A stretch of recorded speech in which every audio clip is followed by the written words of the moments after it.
everyone, Shannon Waller here, and this is a very special episode here of the Team Success podcast, an author interview. And today I have someone I've been introduced to after I'd read the book, so I was so excited to be able to meet with the author. And the book is Less Doing, More Living, Make Everything in Life Easier. Now, first of all, how much do you love that title? I certainly do. It pretty much jumped off the shelf. It was recommended to me by Joe Polish in the Strategic Coach Workshop. And then one of his business partners, Dan, actually was kind enough to introduce us. So I'm really excited, Ari, to talk with you. So the author's name is Ari Meisel.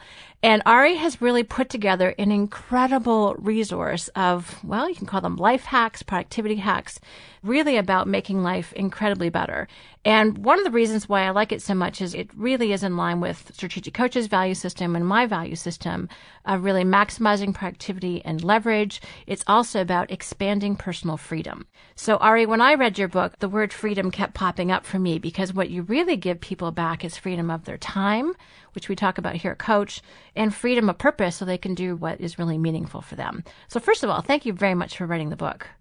Well, Shannon, thank you for that introduction, and thank you for having me. Oh, it's a pleasure. So before we jump into it, and by the way, I'm going to recommend immediately that you run out and buy the book. Now, Ari has tons of resources, and we'll share some of those later. But in the book, there are so many references that really, unless you have, I think, the hard copy, it's going to be challenging to get all that.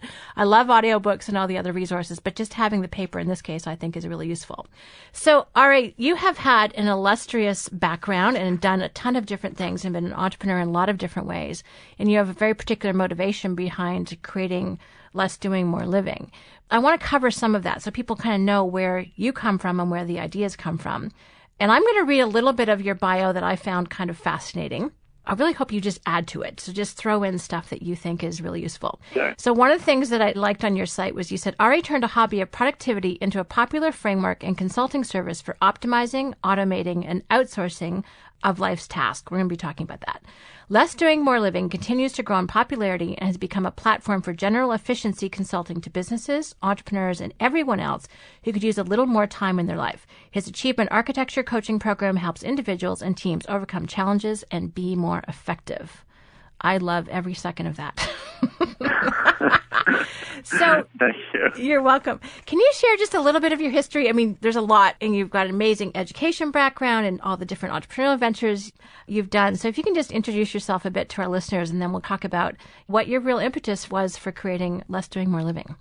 Sure. So I started my first company when I was 12, and it was a website design company, which at the time, I think it was the mid-90s, I guess, or late 90s. That was sort of a newish thing for people to be doing that. So that was my first thing. And by the time I got to high school, I think I had done about 150 sites for various companies and people. Wow. But I started two other companies as well. So the second one was called menus2go.com, which was a precursor to menu pages.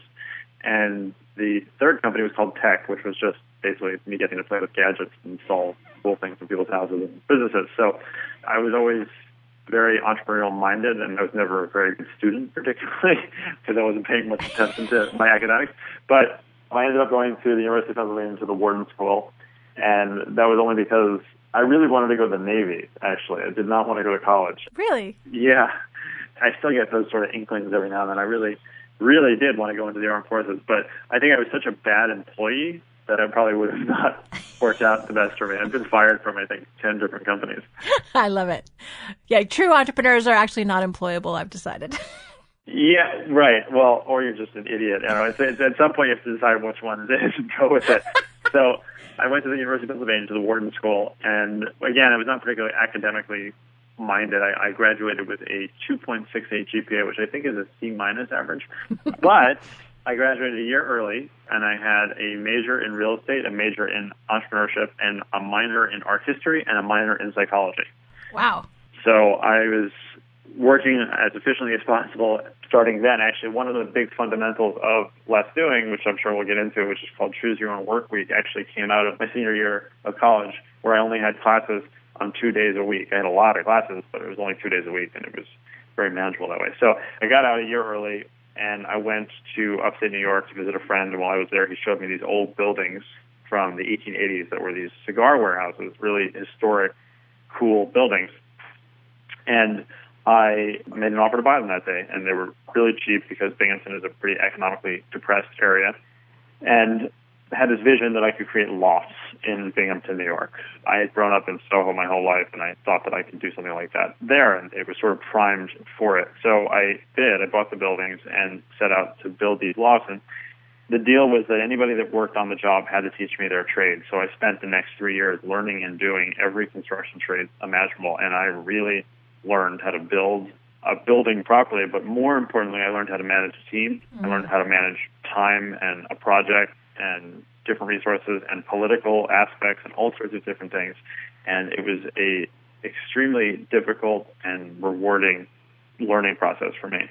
Unfortunately, it didn't lend itself to a very healthy lifestyle. So I was working 18 hours a day. I was young, so I was a little reckless sometimes when I was doing some construction activities. And I broke a couple bones. I burned myself more than once with a welding torch. I had a lot of stress because this was my big project. I had a lot of debt that built up from doing this at the time. And I was eating fast food. I was smoking a pack of cigarettes a day. I was drinking. It was not a good place to be. And when I was 23, I think now, I was diagnosed with Crohn's disease. That's a big illness for a young body. Yeah, that's definitely a fair way to put it. And for those who don't know, Crohn's is a chronic inflammatory condition that affects the digestive tract. It's very, very painful. It's not really, really well understood. And what they essentially do is they treat the symptoms. So they put you on all sorts of medicines. And I was taking at one point 16 pills per day, and I was getting sicker. I was in really, really bad shape.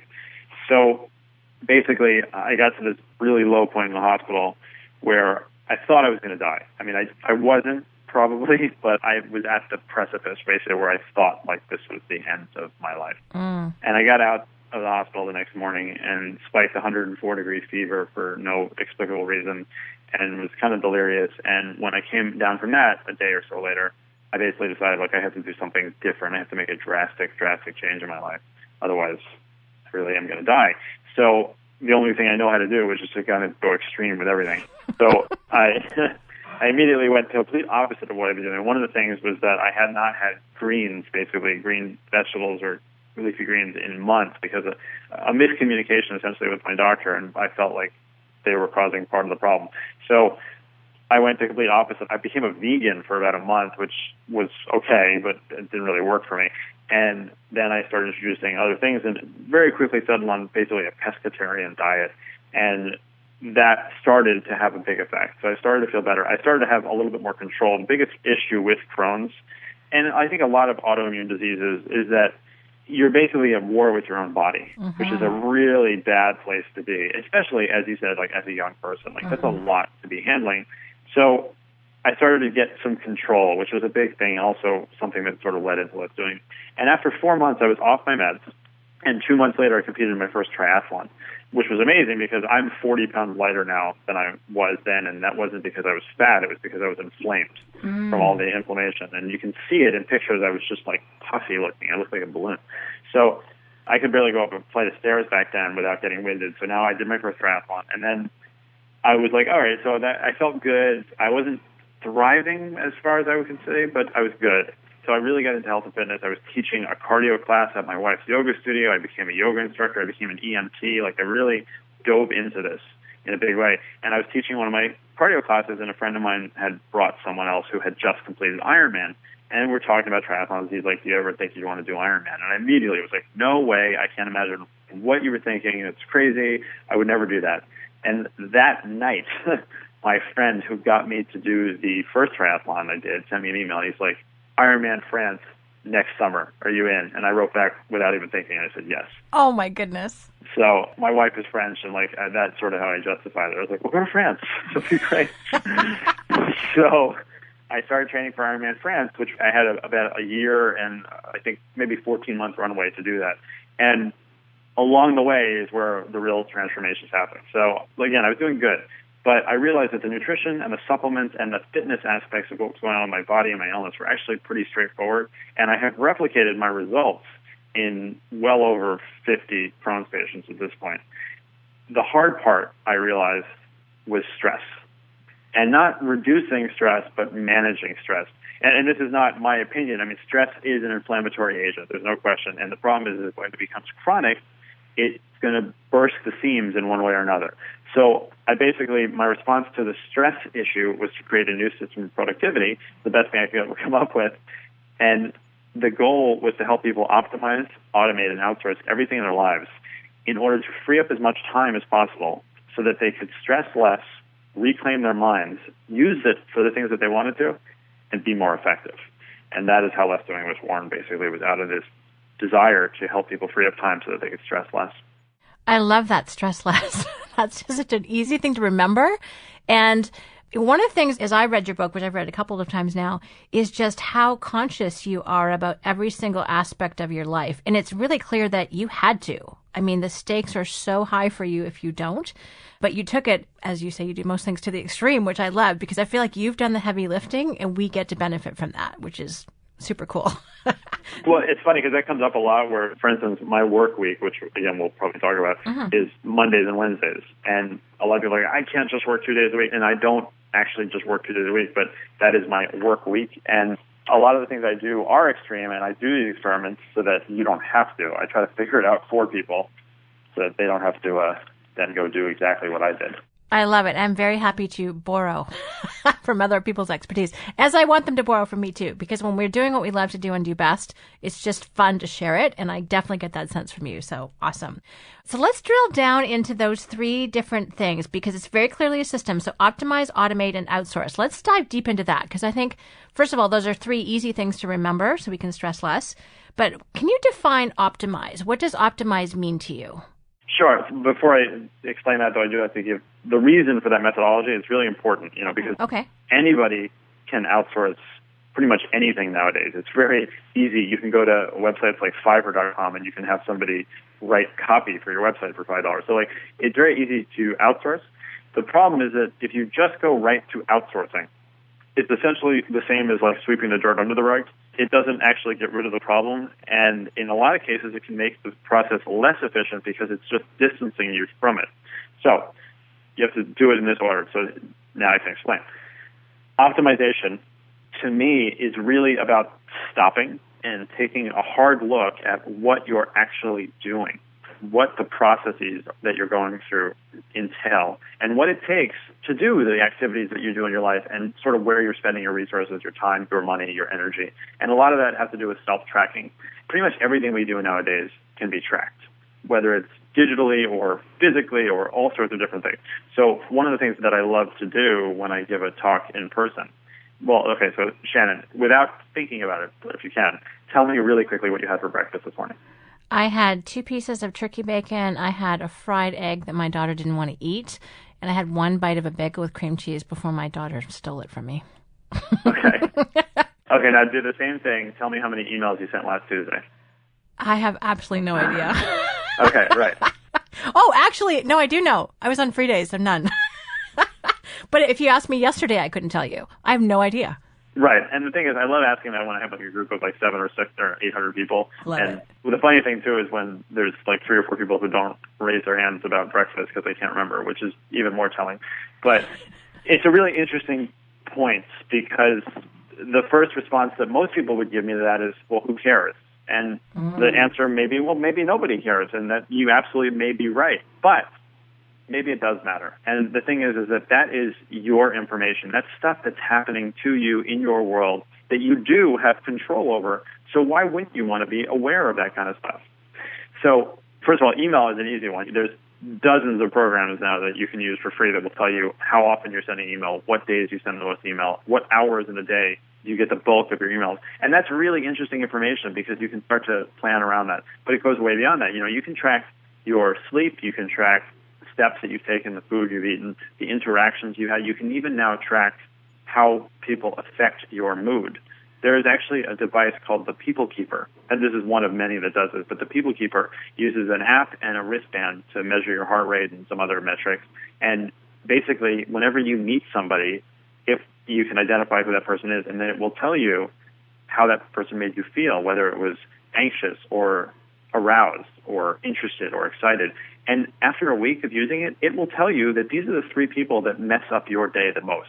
And these are the 3 people that make you the happiest. That'd be really good in the dating scene. Yes, it would be.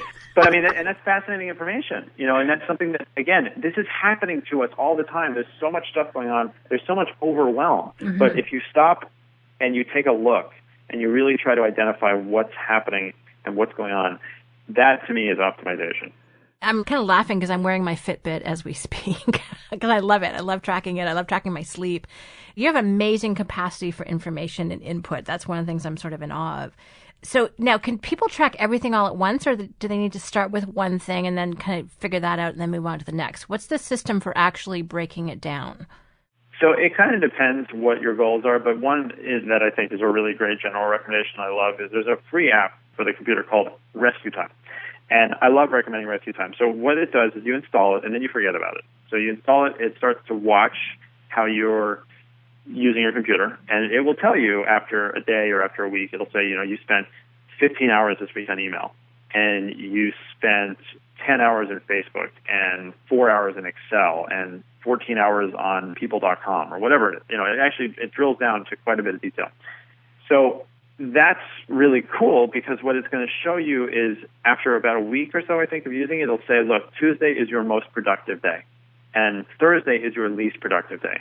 And the fascinating thing about that is you may not know why that is, but it doesn't matter because just that knowledge is really powerful because now you can say to yourself, well, maybe if Thursday is such an unproductive day for me, maybe I should start putting more of my busy admin work, paying the bills, doing like bookkeeping. I'll put that on Thursday because I'm not really in it and I can just sort of be a robot and do it. But Tuesday, where I really need to have the power sell and I have to have this meeting and I have to make it go well with the client, that's when I should try to put those meetings is Tuesday and see what happens.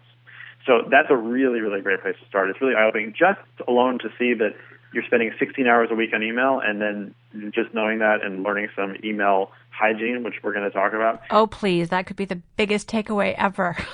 Yeah, well, right. And I've had people send me their Rescue Time screenshots and they're like, look, last week it was 16 hours. This week it's 5. This is amazing. Wow, that's 11 hours back. That's amazing. Exactly. Okay, I want to sign up right now. So rescuetime.com, right? That's the website? Yeah. Now, there's a couple different versions. Which one do you use? Do you use the light or the advanced? Which one do you like?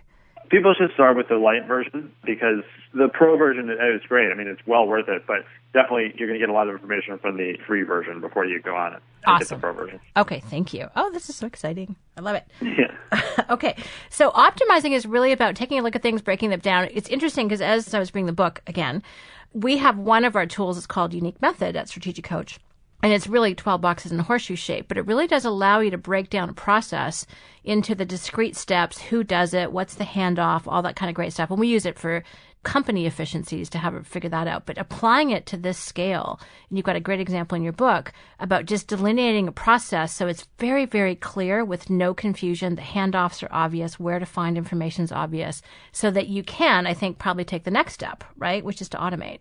Exactly. So automation is about set it and forget it. So it's the mindset of that you can put these things in place and never have to think about them again. And so, usually you have to optimize first and then you can automate. Well, I'm sorry, you always want to optimize first and then automate second. And the thing that's what I love about automation is that's my playground because that is the thing that changes so much and so quickly with technology that you don't want to even get to the outsourcing step unless you've already optimized, automated, and there's something left that has to be done by a human being. Right. Nowadays, there's so many things that you just never even get to the outsourcing step because you can automate it. And this could be people. It could be people, but even so, it's something where it's like, hey, look, this is just going to happen, and you're going to process this, and I don't have to think about it. Or there's lots of apps and software that allow you to do this as well. The best one to look at for this kind of thing is there's two actually. IFTTT, which stands for if this then that.com. Uh-huh. And then the other one is Zapier, which is ZAPIER.com.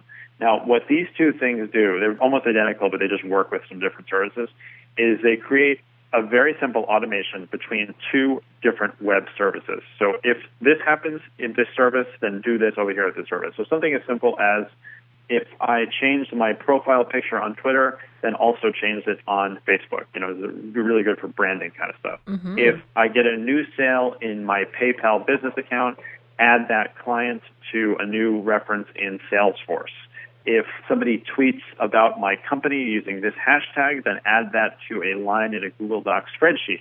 So that kind of thing, it's the kind of activities that take you 30 to 45 seconds to do, but you're doing them dozens or hundreds of times a day, and you can completely automate that out of your life. Well, I just think about some of the complexity people have with keeping up with their social media and posting things. I always want to post articles to both LinkedIn and Facebook, and you just solve the problem. Yeah, that's right. And that's a perfect example of it. You can almost completely automate all aspects of social media this way. Oh, I love it. Oh, this is so fun. Keep going. Now, so how do you spell the second one again? IFTTT.com, is that right? The first one. If this, then that. Right. And what's the second one again? Zapier. It's ZAPIER.com. Okay, perfect. And does that one do something very similar? They're almost identical. They just work with different services. Got it. Oh, this is so cool. You're just a wealth of information, Ari. I love it. And you love doing this stuff. You love finding the newest technology. This is why I said, guys, you've got to go get the book, because I went through and highlighted all the flipping links, and there's a lot. Once I optimize, then the automation I think will be really easy. But there's just such a wealth of resources, which to me, it's fun. It's candy too. So I love it. Just before we jump to the next one, you mentioned that there's some things you can automate now that you never used to be. What are some of the biggest breakthroughs that you've experienced or that you get super excited about? Well, there's a couple things that I'm really proud of, but one of them was my podcast production process. So I put out my Let's Doing podcast twice a week now, and it's been a really, really fun thing for me, as I know you understand. Yes. It's great to have these kind of conversations, and I love what I do with the podcast. So when I started the podcast, it was taking about 15 hours of my time to do any given episode, and I was releasing one every 6 weeks, which does not really build an audience. And also the quality was not amazing because I was doing all the graphic work myself, transcriptions, everything, audio editing, which I'm certainly not that good at. And now the process takes a total of an hour, and I'm able to put out 2 episodes every week, and that hour is my unique ability. So basically, I believe that 95% of the things that any of us do on a given day can be done by other people or other things, and it's that 5% that only you can do and do better than anybody else that I want you to be able to focus on. So in my case, with the podcast, my 5% is interviewing an interesting person and having a conversation with my co-host about it and about interesting links for the week. So the podcast process now involves IFTTT, it involves virtual assistants from Fancy Hands, it involves Zapier, a bunch of other different services, but basically all I have to do now is record the interview with the person, save that to Dropbox, I record my co-host part, save that to Dropbox, and then I'm done. The next thing I know, it's on my blog a few days later with all the show notes, with all the graphic design done, and I don't have to think about it. That is incredible. This is so cool because, Strategic Coach, we talk about 10 times. You can do 10 times lots of times, but that's in terms of increased productivity and efficiencies and things like that. And that's what you just talked about, 15 hours down to 1 and 2 per week from 1 every 6 weeks. I don't know what the multiple is there, but it's huge. That's fantastic. Yeah, exactly. And it's a replicable process, too, so I've actually set that up for some other people. Oh, yes. You're going to be very popular. I love it. And that's neat because I think I look at what stops me, and it is always where I step outside my unique ability, which is, you were kind enough to interview me about that for your podcast. Where we step outside our unique ability, then we're into complexity. And that stops so many people. I know it stops me from, it's like, this would be a great idea, but then I'd have to do all this crap that I really don't like doing, things I don't enjoy. And when you can strip that out and, as you said, delegate it to people or things who are great at it, which to me is really the essence of unique ability teamwork, my passion, it's fantastic. And then that just leverages us to do what we do and, frankly, make the biggest difference. So when we don't take on those projects because we're concerned or scared about the complexity, there's a whole depletion there. And what you've done is just completely turn that process on its head. Yeah, it's funny because I'm at the point now where it's so ingrained into me to sort of think in this way of not only optimizing, automating, outsourcing things, but also sort of protecting my unique ability that I'll have conversations with people. Like, I have a really awesome team now in place that is growing my business, and they're managing all my Facebook ads and all the funnels and things that I don't really even want to know about. And I almost feel bad because when they start to have conversations with me about it, I feel myself within like 3 minutes start to zone out and just think to myself, it's great that you're explaining to me how to do this, but I just would rather have you or someone else do it. And, that's it. And just focus on the results. We call that eyes glazing over. Yeah, exactly. You keep doing that over there, and it's fabulous, and thank you. And don't tell me about it. Yeah, exactly. I love it. That's awesome. Great. And this kind of plays into the next step, which is outsourcing, which is obviously partly how you automate, is you delegate it to other people. So let's talk about that, because I think outsourcing, and we need to come up with a new term, insourcing maybe, for people that actually are on physical teams as well as people who are outside in the world. And I just love, like with crowdsourcing and all of the different capabilities that are out in the world now, it feels like there's just an unending pool of this incredible talent if you know how to access it and if you know how to optimize and automate it. So talk about what outsourcing looks like in a little bit more detail. Sure. So I think when a lot of people think about outsourcing, they think about virtual assistants, for example, and that's not even the tip of the iceberg. Although I do highly recommend that everybody at some point work with a virtual assistant, because I think that it's a learning experience in terms of how to effectively communicate and delegate your needs. And quite honestly, delegation is something of a lost art as far as I'm concerned. Yes. Just like people used to dictate letters to their secretaries, it's funny because there's services allow you to do that now, and you can do that with machines. You can do that without having to actually talk to a person. But what a lot of people don't realize is that dictation in itself is a skill that no one pretty much of my generation has, and probably of your generation either. I think it's probably been lost. Because if you ever see like a video, or if you actually see like an older doctor dictating, there's a whole language that goes along with it. You know, like scratch that, no, back up, oh, new paragraph. Like you have to think in punctuation. Oh, I'm so glad you said that, because I bought dictation software and I am completely and totally incompetent at it. But my dad was a lawyer and he was brilliant at it. He dictated everything. And actually that became really important because he had a brain tumor and he couldn't actually write, and his dictation skills kept him in communication way longer than anyone else. So I completely agree that it's a lost art, and I'm very conscious for several personal reasons about how challenging that is, because I do not speak in punctuation. I have not figured that out yet. Right, and the thing is you probably don't need to in the majority of the work you do, but the point is that there are some of these skill sets that people used to have that we just don't anymore because they haven't been used, and delegation is one of them. Delegation is not simply telling someone to do something. It's not. That's the problem that people don't seem to realize, is that you need to effectively communicate what you actually need done. And in the case of using a virtual assistant, the reason that I think it's such a great educational tool is that if you're requiring yourself, you're putting yourself in a box where you have to tell somebody who you don't know, or doesn't know you at least, and they don't have necessarily any training in what you do for a business or for a living, and you have a limited window in which to explain to them what you need done, that's actually a fantastic educational experience for you in terms of how to communicate what you need. Absolutely. Oh, this is good. By the way, your definition of delegation is probably the simplest and clearest I've ever heard. Effectively communicate what you need done. Thank you. Right. I love it.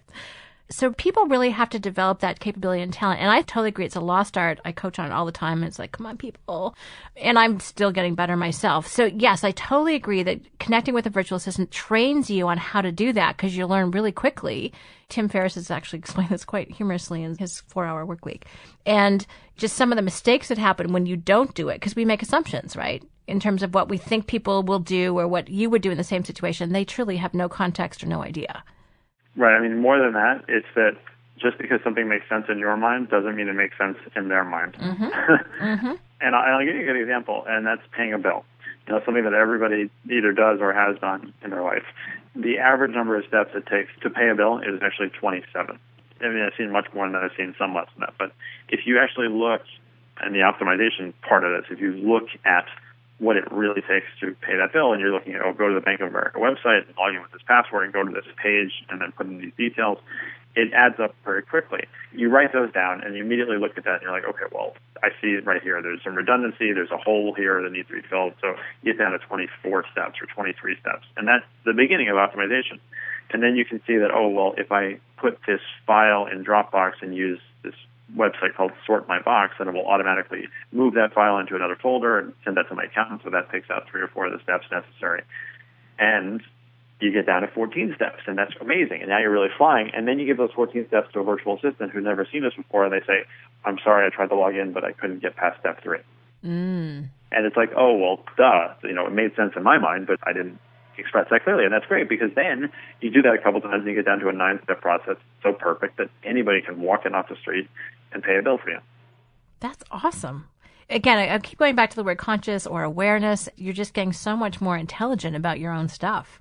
Exactly. Oh, Exactly. great. And the thing is on a bigger note, the lack of awareness is what I believe causes a lot of stress and what causes people to feel overwhelmed because they just don't know what's causing. It's like uneasiness, but you don't know why. Right. So actually drilling down, focusing on it, figuring it out, but not having to keep it. I think that's the other thing. The fact that there are resources out there that are very easily accessible, all of a sudden really, to me, there's a huge sense of optimism I get about getting rid of some of the stuff that's just a pain in the you-know-what. Yes. Cool. Love it.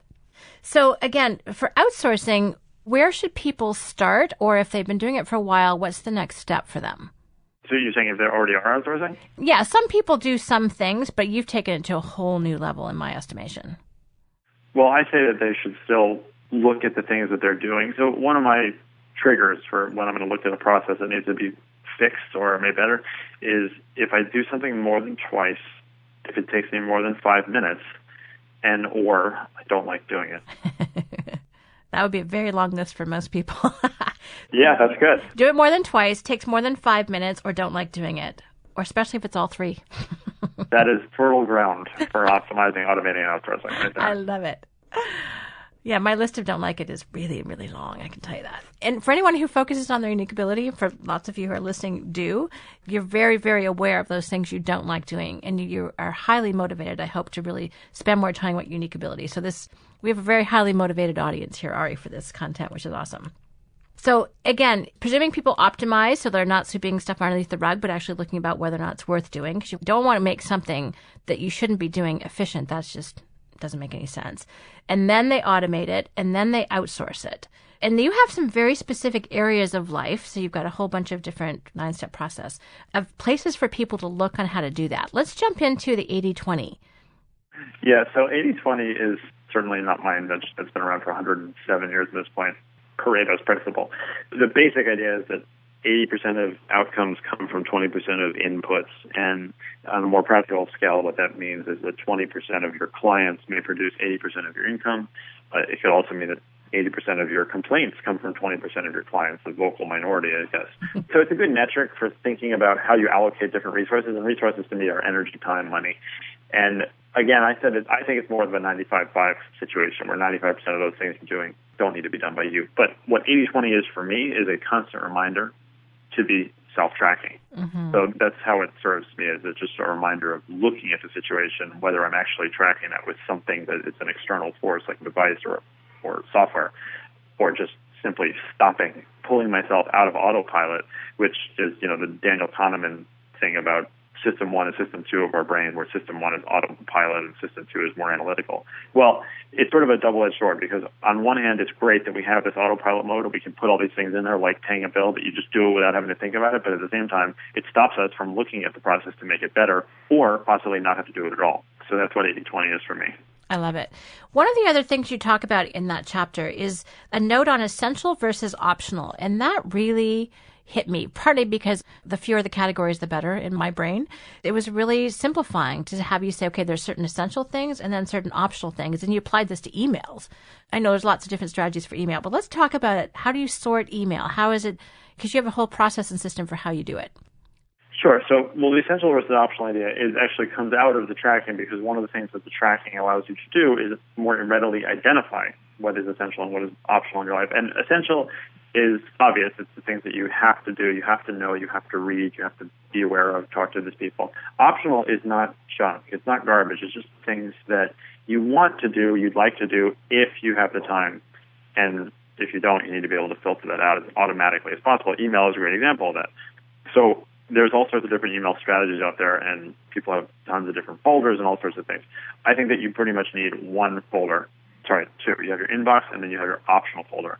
And the optional folder, again, is not junk. It's the newsletters. It's the social media things. It's the stuff that you'd love to read it if you have the time, but realistically, you probably don't have the time. So one of the things that you can do is, one of the simplest things is create a filter. And Gmail is the best for doing this, but you can do this with other services as well. Any email that has the word unsubscribe in it should be automatically placed into an optional folder. It should skip your inbox and go right to your optional folder. I've seen that get rid of 60% of the emails that people get on a regular basis. Love it.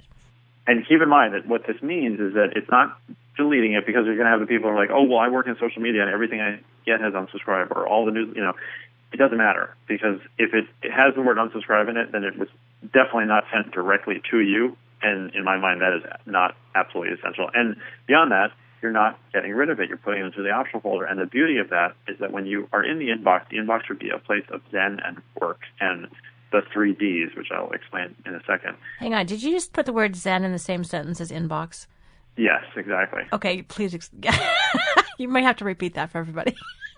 No problem. I think that email is a really underrated tool. I think it's one of the best productivity tools that exist, and people don't use it properly for the most part.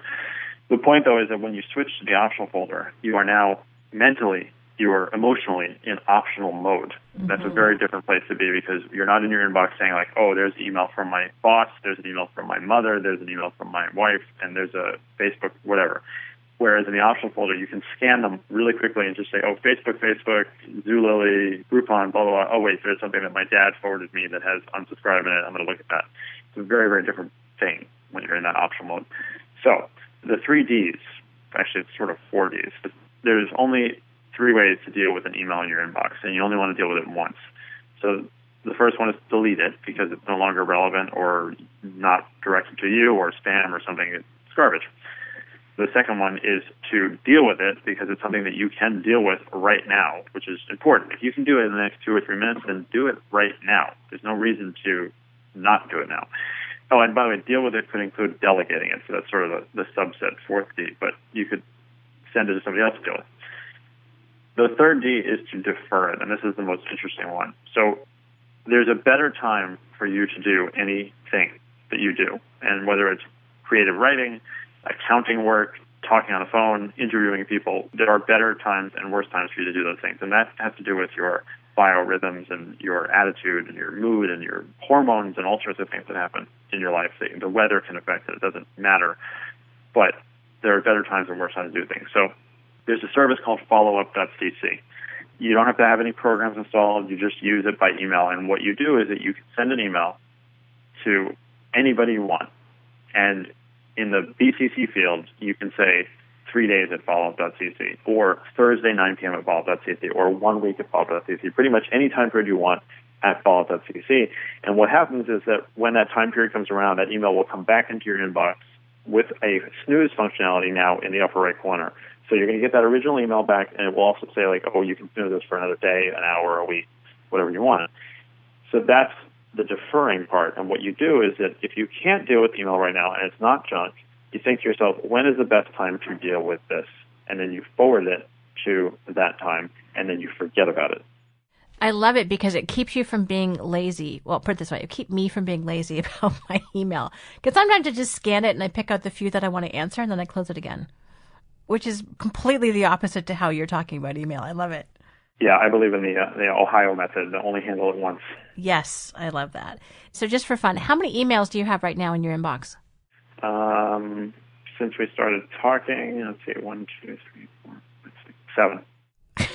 Sorry, that was a little pause because I'm in awe there. So that means you actually have blank space. That's only because I'm paying attention to you, and I can take care of these emails. If you wanted to say, like, Ari, let's hold on for a minute, I would be able to get rid of all 7 of those right now. No, but I believe you.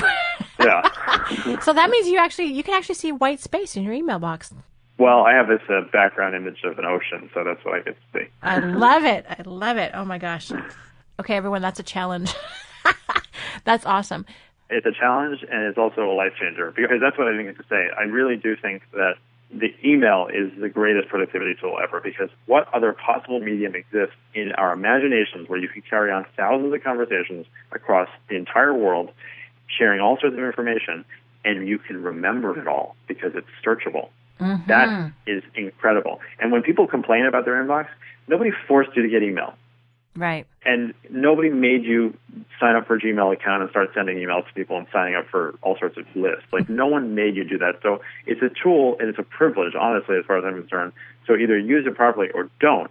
And, by the way, there are very successful people who do not use email. There's John Paul DiGiorio, who owns Paul Mitchell and is a billionaire multi times over, does not have an email address and never has. Mm-hmm. Well, Dan Sullivan actually does have an email address, but probably about 6 people have it. He doesn't use it very much at all, so that he's not an email guy, which actually has reduced the complexity in life amazingly. So people kind of admire Dan for sometimes for just how productive he can be. But a lot of it's because he's not trapped. A, he didn't get involved in the system, but also he's just not trapped by it, which is really cool. For most of us, we have email, but we're not using it very efficiently is what I'm hearing you say. Love it. Yeah, exactly. Cool. By the way, there's a whole even more information about emptying your inbox on page 28 of Ari's book, so make sure you grab that. So this is pretty exciting. Now, you have a couple other key points I want to touch on, and I don't want to skip anything. So if I bounce around, just bring me back on track. One of the other things that you say is that you should never run an errand, which I think is kind of provocative and interesting. Talk about that for a sec. Yeah, errands are not efficient. And no matter what you say, errands are not efficient, and you should not be running errands. The only exception would be grocery shopping, and that's simply because some people really enjoy grocery shopping. And I'm actually one of them. I like going. My kids enjoy going to the grocery store. Like, some people are very particular about the food that they pick. But other than that, like, pretty much everything else. Okay, this is going to sound very bad, but I'll explain it. It's not worth your time. And that doesn't mean that somebody else's time is less worthy than yours. But there are plenty of people and plenty of services now where people make really nice livings running errands for you, whatever those could be. That could be picking up your laundry, walking your dog, or putting together a piece of IKEA furniture. It doesn't really matter. So there are so many ways that you can save time, money, and aggravation. And one of the best ones, by the way, doesn't even involve people. It's a service from Amazon called Amazon Subscribe and Save, where you can subscribe to non-perishable items that you might have in your house, such as paper towels, dog food, toothbrushes, toothpaste, whatever it might be, and you can simply subscribe to those so that they just come on a regular schedule so that you just never have to think about it. I just read about that in the book about Jeff Bezos, and you can time it for how often you use this stuff, and it just takes it out of your brain. I love every second of that. That's great. What are one or two of your other that do involve people like picking up dry cleaning or stuff like that? What are some of your favorite services? First of all, nowadays, I mean, a lot of these companies sort of gotten to the realization that this is the new economy. So most laundry places will do their own delivery now. But if not, you can hire people from TaskRabbit. It's one of the most widespread services. TaskRabbit's great. You basically put up the job that you need done. You tell them what you want, and they will either assign somebody or people can bid on it to do the work. And the thing that's cool about something like TaskRabbit is that you can say, like, I need somebody to pick up my laundry and grab these groceries and bring them home and actually put them in my closet. Like, it's not just point A to point B. You can give a whole sort of parameter of what you need done. And these people are trustworthy and you can count on them, right? Well, yeah. Well, TaskRabbit vets and does a background check on all of their people, and all of them have feedback and ratings. So, maybe if it's something sensitive, you don't want to hire somebody who has no reviews or anything. But people always ask me about this. So that's just a very specific but kind of funny example. I have 3 sons, and one of them, when he was born, the Social Security card, they got the name wrong on his Social Security card, which is so much more of a pain in the butt to fix than it should be. Mm-hmm. But I had a TaskRabbit come to my home, pick up all the paperwork, including the Social Security card, take it to the Social Security office, wait online, do the paperwork, and then bring it back to me. So, that's, honestly, yes, that is a prime situation where somebody could steal an identity and go do all sorts of havoc, and I've never had any problems with this. But there's also safeguards that you can put in place like that. For example, LifeLock.com is a service that allows you to protect your Social Security number from identity theft, and it's very effective, and I had that in place. Nice. I'm just thinking they could wait in line at the DMV. That would be good, too. Anything that involves waiting in line, let's hire somebody else for that. I love it. And the thing is, the line thing is funny because where I used to live was about 3 blocks from an Apple store, and every single time a new iPhone would come out or a new iDevice, you would always see 4 or 5 people wearing TaskRabbit jackets waiting online. I love it. You'd miss the party, but hey, that's okay. That's awesome. And by the way, for everyone, again, for our listeners, we got to experience Ari's system firsthand when we went to schedule this recording. So I want you to talk about Schedule Once, because I think it is absolutely genius, because tasks are one thing, emails another, but your calendar is a huge area of complexity for most people. And what was great is, going back to your few days that you're kind of front-facing with clients and customers and partners, is that you use a system called Schedule Once. Can you just talk about that? I mean, I can talk about it, but to me, it's completely fascinating. And I have to tell you, my support partner, Nicole, loved it. She's like, oh, this is so cool, because we could actually go in and schedule ourselves on your calendar. Yeah, it's so funny, actually, because it's the only kind of scheduling situation where I've had many people write back to me and tell me how great the experience was booking something. So the average number of emails that it takes to schedule a meeting is 7, or actually I think now it's 8.1 is the average. And that's because you have to find a time and then you have to find a place or whatever it might be. Maybe there's changes. So with Schedule Once, all you're doing is it's connecting with your calendar in real time. So it has your availability. You can limit certain office hours if you want, and then you can give anybody, this public link, and people can go check mine out. It's me.so/ARIM, and you can see when I'm available and make a request for appointment. And the nice thing about it is that you tell somebody, quite honestly, you say, look, this is my schedule. Take any time that works for you. Puts the control back in their court, and they love it. And it's a really simple process, and it makes it so that the email back and forth goes from either 1 or even 0, because I have it in my signature where it says, want to schedule a meeting, and there's a link. Right. And then you just approve it? Is that how that works? Yeah, or you can make it an automatic thing where you don't have to approve it, but yes, because I make it so publicly available, I do approve the meetings. But that's so great. I mean, it's down to, 1 or 2 steps instead of the 8.1. Exactly. Oh. The other thing I like with this, because this totally fits into the strategic coach time system of free focus and buffer days, you get to designate, okay, so my focus days, yours are, you said Monday, Wednesday? Right, yeah, and so that's a very important point, is that you can set what they call office hours. So that could be certain days and certain hours that you are actually available for those meetings. I can just see my whole future. All my call schedule is going to happen this way. I'm very excited about that. Cool. One of the other things that I was really impressed with in your book, and these are obviously things that primarily jumped out at me, but other things may jump out to other people. At Coach, we call it delegated memory, but it's really about, you call it having an external brain, which I think is so fantastic, because you already talked about email, because you can remember everything because you can find it again. You also make incredibly great use of Evernote. So how did that happen, and why are you so excited about Evernote? What does it do for you? So Evernote, for those who don't know it, it's a free service for capturing notes in pretty much any form that you can think of, whether it's text, audio, video, websites, YouTube videos, anything like that. And it's a free service, so you can capture this information. And the idea, for me, is to overuse it. You want to capture things without even thinking about it, just things that catch your interest, ideas that you have, get that idea flow going and put it in Evernote. And then it becomes this compendium that has a really relevant search to it. So not only can you search for those things that you might have captured, but when you find things in the future that are relevant to things that are already in your Evernote, it will pull those up as well. It's absolutely amazing. That's awesome. And I have Evernote, but there's no way I've even touched the capabilities of it the way that you talk about it. Yeah, well, just start overusing it. Don't think about it. Just if you have ideas or things that are interesting, just put them in there, fill it up. Oh, that's awesome. Now, one of the other things I found really kind of fascinating was your whole thing about customization, because outsourcing and crowdsourcing is certainly available, but also really customizing how you want to experience the world, whether or not it's what you order from Amazon Subscribe and Save, or how you package, in your case, your vitamins.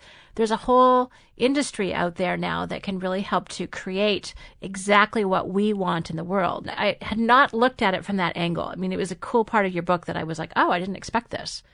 Yeah, well, because that in itself is an efficiency issue, because things in the world are basically, they're made for a global market. You know, the thing that's made for everyone is made for no one, right? Right. Basically, you can get solutions to problems custom made, and this is everything from software to meal replacement bars. I mean, almost anything nowadays can be customized pretty simply. So, yeah, actually, meal replacement bars are a good example. There's a company called New Bars where you can get custom-made meal replacement bars, and that's if you have a special diet, or maybe you're training for an event, or whatever it might be. You don't want to necessarily get the generic power bars that have too much sugar or have too much of a glycemic load, depending on, what you have going on. So you can actually get a bar that's made just for you. You can do this with clothing. You can do this with software. You can go to elance.com and you can get software made just for you for less than the cost of, you can get custom software made for $50, depending on what your need might be. Wow. I love that. Now, talk about your vitamins, because I thought that was a pretty cool thing to do. There's a company called Vitamins on Demand that does custom vitamin packs. You can use any supplements you want, so you can say, like, I want garlic and vitamin B12 and iron and whatnot, and it comes in these just tear-off packages, so you get these prepackaged vitamin supplements. So instead of having to carry around a whole bunch of bottles or travel with them, or, like with my pills, for instance, when I was on, having my Crohn's medicine, I would have to plan ahead for a trip and actually sit down and parcel out, into little plastic baggies, all the different pills I was going to take. In this case, you can just tear off the number of days you need. That's awesome. I love it. My goodness, there's so much we could talk about, and I'm conscious of our time in your calendar, actually. So what I want to let people know is that there's other sections on finances and health and all sorts of wellness hacks, as we like to call them. So there's a ton of resources we're not even going to talk about today that I want to make sure that people get. But before we wrap up, there's one other concept I found really kind of brilliant, and that was your idea of both having upper and lower limits for things. I'm certainly conscious of having upper limits, but you also have lower limits. So in other words, a minimum standard for things like free time or time with your family or doing certain types of work. So just share with everyone you're kind of thinking about limits, because I think that's a really cool way to approach your thinking about things. Sure. A good example is what we talked about before about working with a virtual assistant, that you're setting these restrictive parameters on yourself, and that actually forces you to think a different way and get a different result. So lower limits could be, I'm going to read 10 pages a week or something, or I'm going to write one blog post every week, and those sort of habit-forming things. But what I like with it is that you actually start with a really small goal, micro goals even. So one thing I love is if you have somebody who's like, they absolutely just cannot make the time to work out, there's no way, I just can't make the time, which I love when people say that. Hey, just do one push-up. Do one push-up before you get in the shower. Okay, just do one. And nobody has a problem with that. Everybody can do one push-up. And the thing about that that's so beautiful is that somebody does one push-up before they get in the shower, and within 2 days they're doing 4 push-ups and 5 push-ups, and then a week later they're doing 10 push-ups, and it just happens that way. So setting lower limits is great, but sometimes that limit has to be very small. Right. I had the opportunity to interview Dr. Robert Moore, who wrote One Small Step Can Change Your Life, and that's exactly his premise. You go down the lowest level that doesn't trigger your kind of fear response, and that's your starting point. Oh my gosh, Ari, you're such a wealth of wisdom, and I absolutely love it. So, and also you coach this stuff, so people can actually work with you one-on-one to implement all of these incredible productivity capabilities. And you've had some pretty spectacular results in terms of health with Crohn's disease, people working out. I've listened to something where you really transformed an entrepreneur's life in a whole bunch of different areas. So how can people get to know you better? How can they experience you? How can they glean even more from your wisdom? Sure. So first of all, I have this great event coming up in May. It's my first live event in person. It's the Less Doing Live event. So it's lessdoinglive.com. And it's going to be May 1st through 3rd in New York City. And Joe Polish is going to be speaking, Dean Jackson, Ben Greenfield, Dave Asprey, myself. Jordan Harbinger as well is going to be another keynote speaker. And we're going to have workshops for those days where I really want people to come away from this conference having made a measurable, big change in terms of how they approach their life and how they actually can be more productive. The third day is the mastermind day. So I run a mastermind coaching program, and that's one of the best ways that people can work with me on an ongoing basis. And we have just this amazing group that we put together right now that is helping each other, and I'm learning as much from them as they're learning from me in terms of how to make their life better every day. Well, and I'm a huge fan of community and of learning with other people, because doing it on your own is one thing, but when you take it into a group situation, it transforms and multiplies exponentially. So I love that. If people want to access your blogs and your podcast, how can they do that? It's all at lessdoing.com, the Awesome. podcast, the blog, and all the info on the event as well. Fantastic. Oh my gosh, Ari, you have been a wealth of wisdom. I'm completely pumped and inspired. And what I like is you kind of take away any concerns with even getting started. Like, start small. Having that lower limit is really great coaching, because it means that there's no reason not to get started. And just remember, everyone, optimize is the starting point. Really take a look at exactly what you're doing. And after that comes the automation and the outsourcing. So this is, again, very conscious and aware way to live. So Ari, any closing coaching words of advice for our listeners, all of whom are entrepreneurs and entrepreneurial team members and people who really want to take their life to the next level? Any last words of wisdom? What you just said is a really important one. Definitely optimize that, look at things that way. But just knowing that there's always a better solution. That's one of the things that I think really helps with the stress, actually, is that even if you don't know the answer, by looking at things in this lens of optimizing, automate, and outsource, you get to learn that there will be a solution, that you'll be able to figure it out, that you will be able to systematize it, and it won't be so bad. See, that's brilliant, because there's always hope, and certainly you had to have that in order to transform your own health and life experience. And again, I just thank you for your generosity and sharing that with everybody here. Well, thank you so much for having me on. That's awesome. Thank you. Hi, Shannon here, and thank you very much for listening. If you like what you heard today, please take a moment to rate the Team Success podcast on iTunes. And we'd love it if you'd share the podcast with anyone else who could benefit. If you're interested in learning more about the Strategic Coach program for entrepreneurs, visit us at strategiccoach.com or the Strategic Coach channel on YouTube. For free downloads and more team success strategies, visit teamsuccesshandbook.com.